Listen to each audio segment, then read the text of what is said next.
for me, I've been training fasted for so long that I actually was getting in my own head and finding that if I were to train in the afternoon and I had eaten, I would have a crappy workout.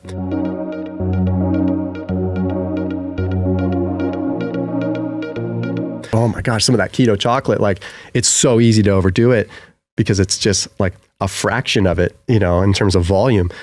So you just got to be careful. And that begs the question, get down the biochemistry rabbit hole of like, does a sweet thing trigger a cephalic insulin response? Does something that's sweet, whether it's sugar, sucralose, aspartame, stevia, monk fruit, does it still make you crave more sweets? Is it psychosomatic or is it physiological? I don't really know, but it's doing something. For me personally, it's not great. Yeah. I got to just pay attention to everything because I like food a lot. And so once I eat something that tastes really good, it just seems like I just want to eat more and more of it. And I'm better off just abstaining from it or trying to figure out a way to occasionally just cheat on my diet and eat something that's off plan. Yeah. You're like me, man. Like I like food too. And you know, I mean, we were both pretty hefty before, yeah. Right? It's like, I'm not going to deny that I like food. So I think I catch flack from some communities because like I still try to relate with people. Like I'll talk about keto snack foods and I'll talk about my favorite keto snack foods because you know what?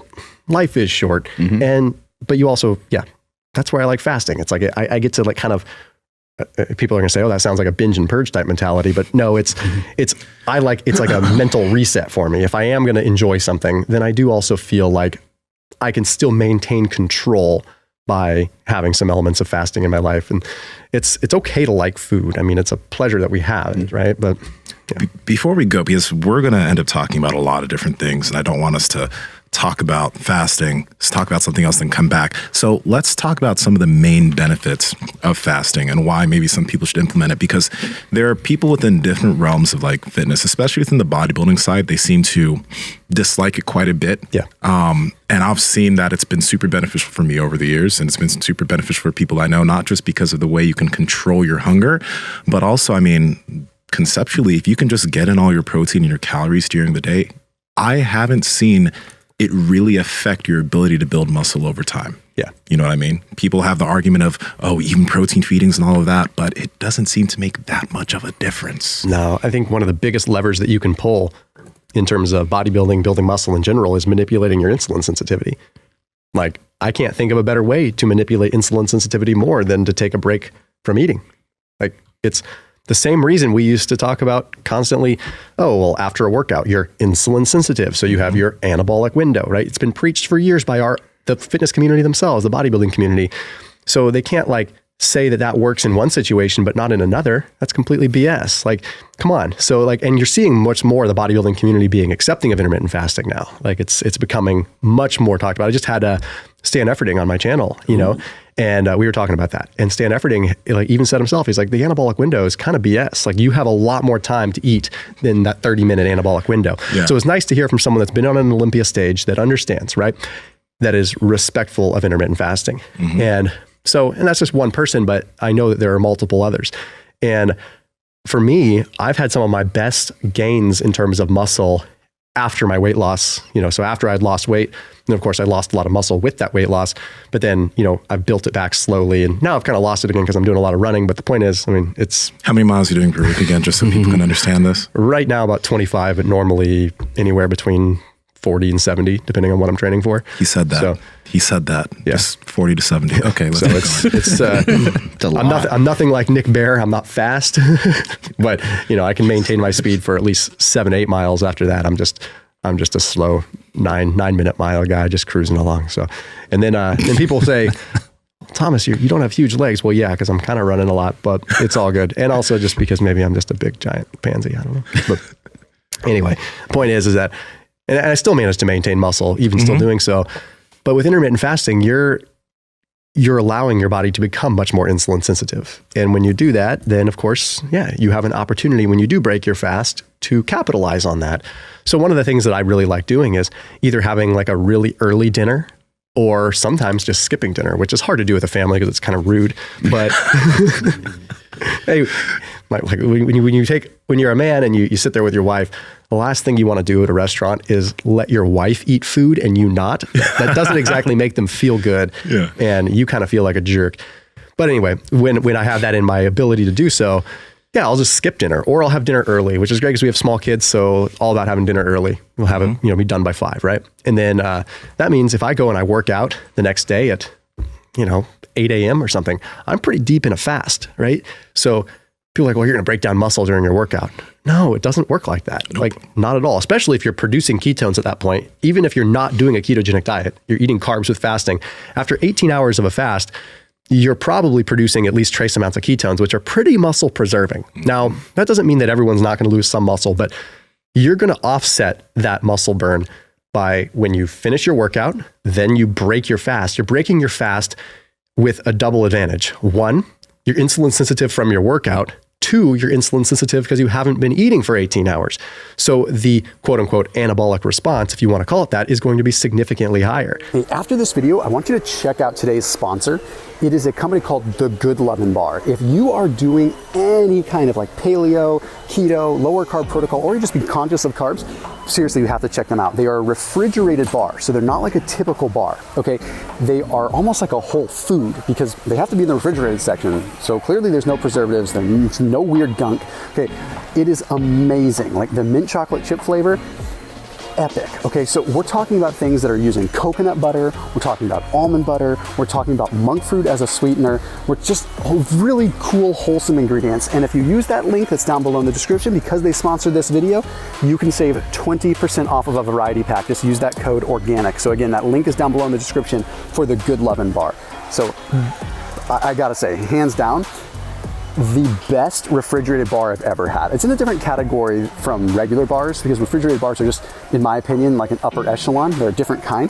So just, you've got to check them out. They are the most satiating bar I've ever had. I keep full for like, I don't know, 2, 3, 4 hours after having one.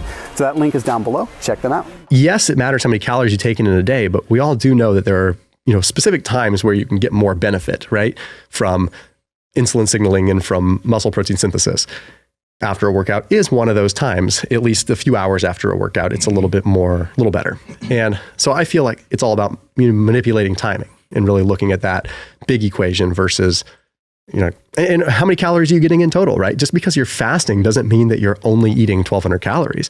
If you're actually paying attention to it, it's not that hard to meet your daily amount of calories. Yep. So what I do is I look at my calories over the course of a week versus each day.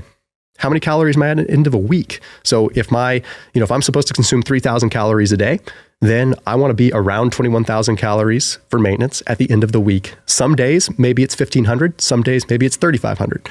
Some days, maybe it's 4,000. At the end of the day, I'm ultimately getting to the same point. And it's, if I want to gain weight, then I bump that up and I try to get myself in a surplus of like 300 to 400 calories for the week.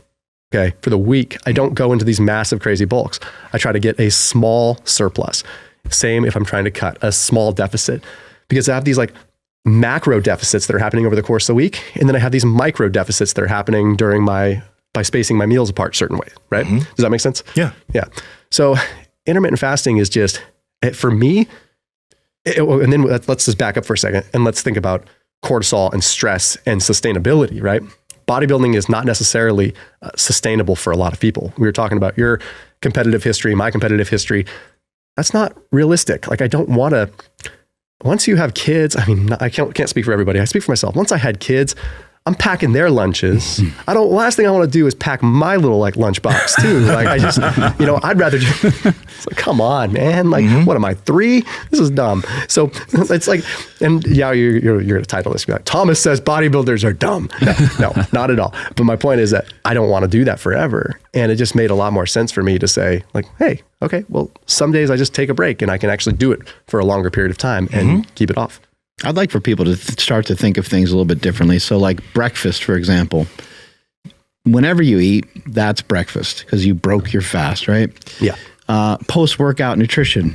Anytime after a workout that you ate, that's post-workout nutrition. Doesn't matter how far away it is. I mean, I guess you could say, hey, well, if it's 3 days later that you ate, then maybe there's, maybe that's not post-workout or whatever, right?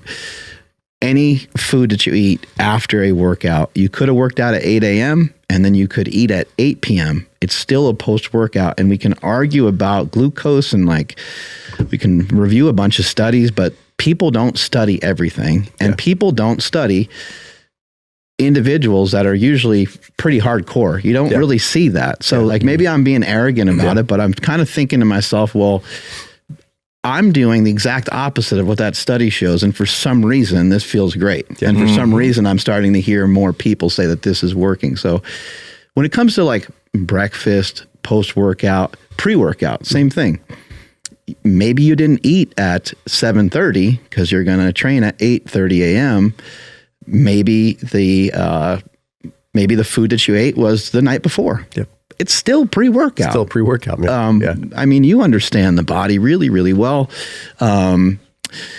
Does our protein like disappear 12 hours later? Does our glucose disappear? Does our fat? Our calories actually reset every day at midnight. Oh my! Yeah, so everything. I felt that happen to me. Yeah. If you're awake and you pay attention to it, you can feel it. It's really cool. It's like you feel it. You sit there and it's like there's this subtle click. And that's your body. I felt that before. That's their body resetting. Okay. It goes back to zero. Okay, I thought that was some people or something. I misinterpreted that. No, it's. Oh, go ahead. No, you're good. No, that's the one thing you're mentioning there is like, that's one thing years ago, especially when I've been focusing on building muscle, and also being an athlete, you always hear your coaches say, for soccer, have like a carbohydrate rich meal 2 or 3 hours before practice. Bodybuilding, have a carbohydrate rich meal before lifting. And it'd be in my head. So whenever I would lift on an empty stomach before, I'd be like, so weak, blah, blah, blah. But after I started implementing some fasting, and then after I just started doing some training and not getting in my head, along with finally getting some electrolytes, because that made a big difference for me, especially while fasted. I was like, whether it's in the gym, whether it's doing jujitsu, I can be fasted in training and I'm doing great because I ate enough food the day before. And one thing people mess up, it's the day before. They don't eat enough food in their eating window sometimes. Yeah, dude, you nailed it with the day before thing, because it's taken me a long time to figure that out too, because especially with fasting, you get kind of addicted to it and you start, it makes you so present that sometimes you forget about those, I say this term a lot, but like those lagging indicators, those things that do, what you ate before is going to rear its ugly head the next day. Especially with intermittent fasting, when you're like kind of you're just running on a very thin delta to begin with. So yeah, I think you nailed that. But another interesting piece is that for me, I've been training fasted for so long that I actually was getting in my own head and finding that if I were to train in the afternoon and I had eaten, I would have a crappy workout. And then I realized that I had to go back to some of my old school days and think like, no, I know this isn't real, because you can still have a good workout fed. Yes. Plenty of phenomenal athletes do. However, you can get yourself, there is a real thing. It's, peripheral insulin resistance when you have trained fasted for so long that your body, I'm going to make this exceptionally colloquial, but basically your body is almost rejecting nutrients when you eat before your workouts. And when I say rejecting, it just means the cells are like, whoa, you're trying to like cram glucose into me right now. I'm not used to this. So what I've actually done is, I'd say 90%, probably more of my workouts are fasted, but I will consciously make sure that I do occasionally do a fed workout too, because I don't want to lose the tolerance of that. And the interesting thing is, I'd say with specific anaerobic activities, I feel, if I had to put a random number on, maybe 5% stronger if I have some carbs in me. But I definitely, I feel my body very well, and I feel like I'm definitely not burning as much fat, right? I feel like that's stopped. That's just how I feel, but I'm pretty sure that's fairly accurate that, if I have a high degree of like insulin spike while I'm working out, I'm probably blunting fatty acid oxidation to a certain degree. But what I find that does is it maintains my glucose tolerance so that I'm good at both ways. I'm good at training in a fasted state where my body's good at utilizing fats as a fuel source and going through, liberating glycogen for the proper usage. And then I also want to be able to occasionally marinate my cells in glucose so they still know how to use that, because marinate your cells in glucose. Yeah. Because it's like, get some of that Newman zone dressing and, I find that pancreatic beta cells really, and hepatic cells really like Newman zone. They like the Thousand Island dressing. So delicious. So it's, because I think all of us here, Mark, you came from a power background, but you're much more of a hybrid athlete now. You're definitely a hybrid athlete. I consider myself a hybrid athlete. You want to be dual fueled. You want to be able to be the best at using both. And who are we to say, like, carbohydrates are not bad. We just need to find the place that they work, right? Yeah. Like, they don't work when you're sitting down. They don't work when you're not burning them. They're designed. So for an active person, it's foolish to not occasionally convince your body to use glucose, because you'll develop a degree of glucose intolerance. And we want to be the best we can possibly be, not necessarily so one track minded on just like looking a certain way. We just want overall optimization, right?